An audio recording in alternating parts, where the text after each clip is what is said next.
Une presse respectueuse des règles d'éthique et de déontologie dans un contexte de guerre informationnelle. Voilà en substance la finalité d'un atelier de haut niveau qui a mobilisé l'ensemble de la presse nationale. Une initiative du gouvernement pour donner plus de visibilité à l'action publique. La session a été sanctionnée par une série de recommandations. Pendant le mois de Ramadan, le taux de consommation des denrées alimentaires augmente. Une occasion propice pour de nombreux particuliers de se spécialiser dans la vente des denrées comme la boisson, les quinqueliba et surtout la date. Certains parmi eux se faufilent notamment entre les véhicules à la recherche de clients. Bonsoir à toutes et à tous. Merci d'être sur ORTM2 pour vous informer. Je vous le disais à l'instant, fin cet après-midi des 3 jours d'atelier sur le renforcement de la communication gouvernementale et une formation de haut niveau à l'initiative du gouvernement qui a vu la participation des représentants de toutes les catégories de presse nationale, publique et privée. Le but, faire de la presse un maillon stratégique de l'action gouvernementale. Une presse qui a comme leitmotiv le respect des règles d'éthique et de déontologie dans un contexte de guerre informationnelle. À l'issue de la session, une panoplie de résolutions. Mariam Tsissoko. Les rideaux sont tombés sur les 3 jours de renforcement des capacités sur la communication gouvernementale ce jeudi 6 avril. Un atelier qui s'achève sur une lueur d'espoir. Oui, très satisfait parce que ça nous a permis d'échanger sur beaucoup de points concernant la politique de l'État en matière de communication. Il y avait énormément de points sombres qu'on a pu évoquer, élaguer et des propositions concrètes ont été faites. Leur application permettra d'avancer dans ce domaine. Il y a beaucoup d'espoir parce qu'on a constaté que tous les participants étaient engagés et vraiment attendaient des propositions pour pouvoir se mettre au travail. Plusieurs experts de la communication et du journalisme ont pris part à cette rencontre.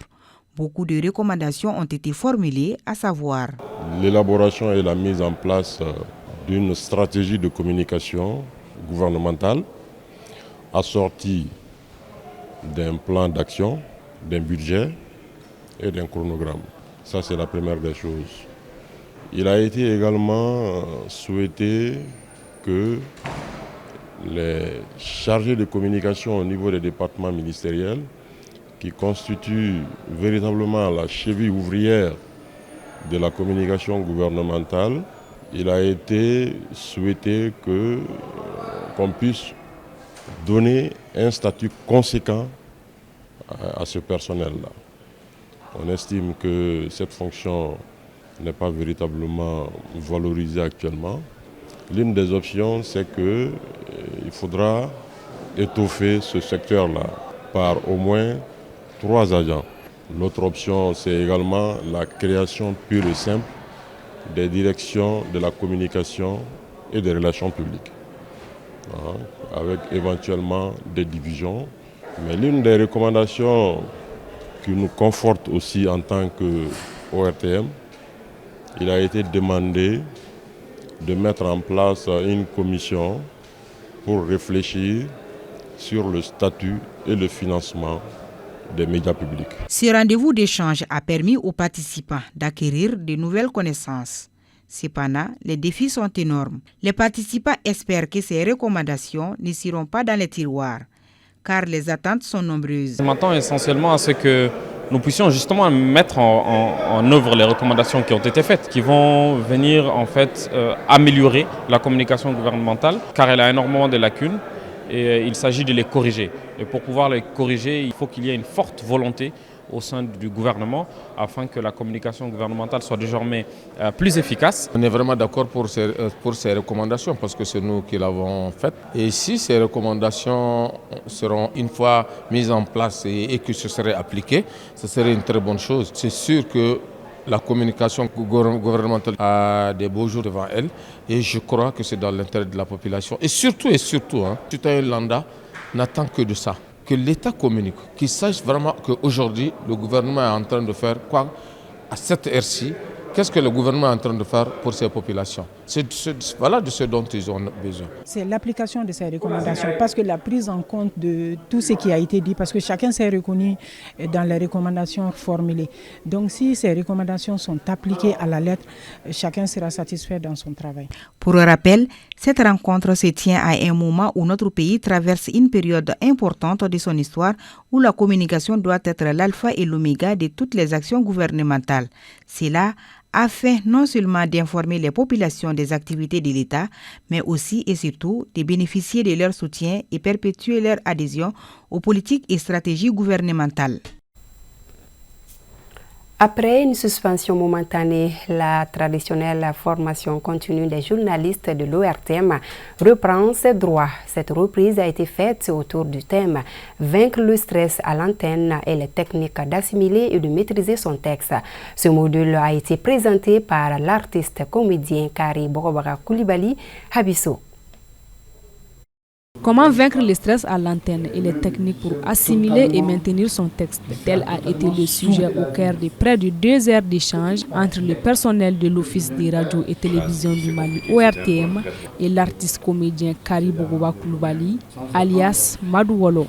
Ce fut un véritable plaisir pour le formateur du jour de partager ses connaissances et d'offrir des conseils pratiques aux journalistes. La vie même, c'est le stress. Tout ce qu'on apprendra, tout ce que l'homme veut faire et qu'il entend le faire avec abnégation, avec amour, avec joie, avec compétence, il y a un inconnu qui est cet état d'esprit, ce sentiment de te poser la question, qu'est-ce qu'on dira de moi si je trébuchais. Pour les jeunes que vous êtes, c'est bien d'avoir des informations précises par rapport à ça et d'avoir aussi des éléments qui vous permettront certainement de pouvoir maîtriser tous ces inconnus-là pour faire face à votre métier et le rendre de manière très professionnelle. Cette session de formation a concerné non seulement les journalistes stagiaires, mais aussi les titulaires, constituant ainsi un véritable cadre de perfectionnement pour tous. On a eu en tout cas à comprendre beaucoup de choses, beaucoup de problèmes que d'autres personnes, que certains rencontrent d'ailleurs, donc qui n'arrivent pas en tout cas à exprimer. Ils ont eu en tout cas ce plateau pour pouvoir expliquer ça aux formateurs et avoir des éléments de réponse par rapport à la façon de maîtriser les débits et maîtriser son souffle, maîtriser son stress également. Et donc ça, c'est les thèmes sur lesquels, en tout cas des points sur lesquels cette formation en tout cas s'est déroulée. Au cours de cette formation, j'ai appris beaucoup de choses, notamment comment gérer le stress surtout, et aussi comment prendre le souffle, parce que dans le domaine du journalisme, c'est vraiment important. Surtout pour nous, les stagiaires qui n'arrivons pas à gérer le stress. Ce renforcement des capacités qui se tiendra chaque mercredi a eu lieu dans une ambiance agréable et détendue, permettant à chaque participant de tirer profit des échanges. Action humanitaire en faveur des nécessiteux. L'association des femmes solidaires se manifeste. En effet, cette organisation féminine vient d'offrir à des démunis des kits alimentaires dans le but de les aider à passer le mois de Ramadan. Une manière aussi de célébrer le 8 mars, la journée internationale de la femme. Mancha Traoré. Cette donation de 1000 kits de vivres composés de riz, de sucre, du lait, du thé et d'huile était destinée aux veuves, aux personnes vivant avec un handicap et aux indigents. Je ne saurais exprimer ma joie à l'instant. Nous sommes au mois de Ramadan et le pays a besoin des actions de ces genres, surtout envers les plus démunis. Je lance un appel à tous ceux qui ont les moyens de faire des efforts pour aider les couches défavorables.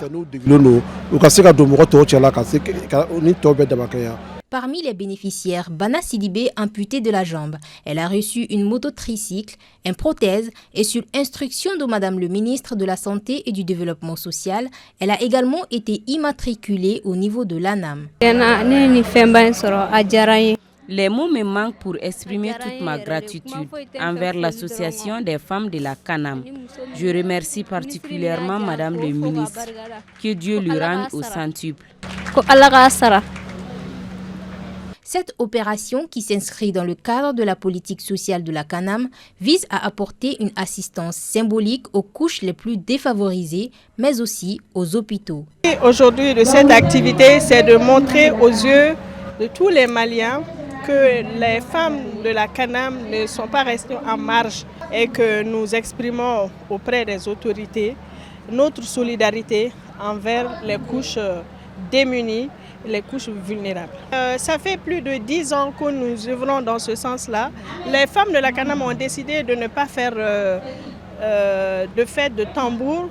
Nous avons décidé de ne pas chanter, nous avons décidé de ne pas danser. Nous avons estimé que nous pouvons contribuer autrement en faisant des dons, en faisant de la sensibilisation. Profitant de cette tribune, Madame le ministre de la Santé et du Développement social a tenu à encourager les initiateurs et féliciter les bénéficiaires. Mesdames, Messieurs, je salue cette belle initiative prise par les femmes de la CANAM pour marquer ce mois béni de Ramadan. Cette action illustre parfaitement votre engagement et votre sens du partage.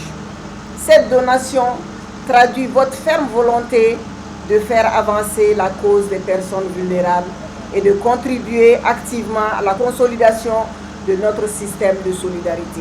La CANAM entend, à travers cette rencontre de partage, encourager chacun à cultiver davantage les valeurs de fraternité, de paix et de tolérance en communauté. Aussi, un vibrant hommage a été rendu à feu Madame Maïga Agaïchatou Diko, qui fut présidente de l'Association des femmes solidaires de la CANAM. Ramadan est mois de consommation par excellence. Au rang des produits de première nécessité assez prisés sur le marché figurent en bonne place le sucre, l'huile, la boisson, le kénkéliba et surtout la date. Parlant justement de ce dernier, ils sont nombreux les vendeurs ambulants, en majorité jeunes, à se faufiler depuis quelques jours entre les véhicules à la recherche des clients. Eu égard à la forte sollicitation, ces vendeurs ambulants se frottent bien les mains. On comprend alors que le mois de Ramadan est une période faste. Fatou Touri. Le mois de Ramadan est une période particulièrement fructueuse pour les petits commerçants, notamment les vendeurs ambulants qui bénéficient d'une forte demande.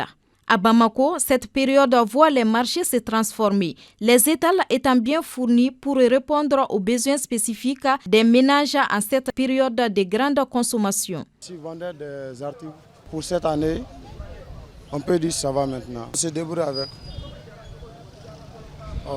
Un peu quoi. Les tapis de prière sont beaucoup prisés en ce moment. J'y vends l'unité à 2500 francs CFA. J'ai profité pour regarder un peu le marché, voir un peu les prix et j'ai profité pour payer quelques laits du Lipton pour la famille au village. Ils sont abordables. C'est-à-dire j'ai fait le tour un peu, j'ai été une fois au Milieu de Merveille. Il y a 2 mois de cela, les prix étaient un peu supérieurs. Mais les produits, les articles qu'on avait il y a 2 mois à 4 000 francs sont aujourd'hui pour le lait en poudre, le kilo à 3 000 francs ou à 2500. Cap sur le boulevard de l'Indépendance, un coin prisé par les vendeurs ambulants. Ici, nous trouvons des articles comme le citron, les fruits et le kénkéliba, entre autres. Pendant le mois de Ramadan, moi je ne vends que des tamis, car ça marche beaucoup. Actuellement, le marché est véritablement aux couleurs du Ramadan. Chacun y trouve son petit business, que ce soit pour les produits alimentaires, les vêtements ou même les articles de décoration. Afin de réguler cette période de forte demande, les autorités de la transition ont pris des mesures concernant les prix des denrées alimentaires.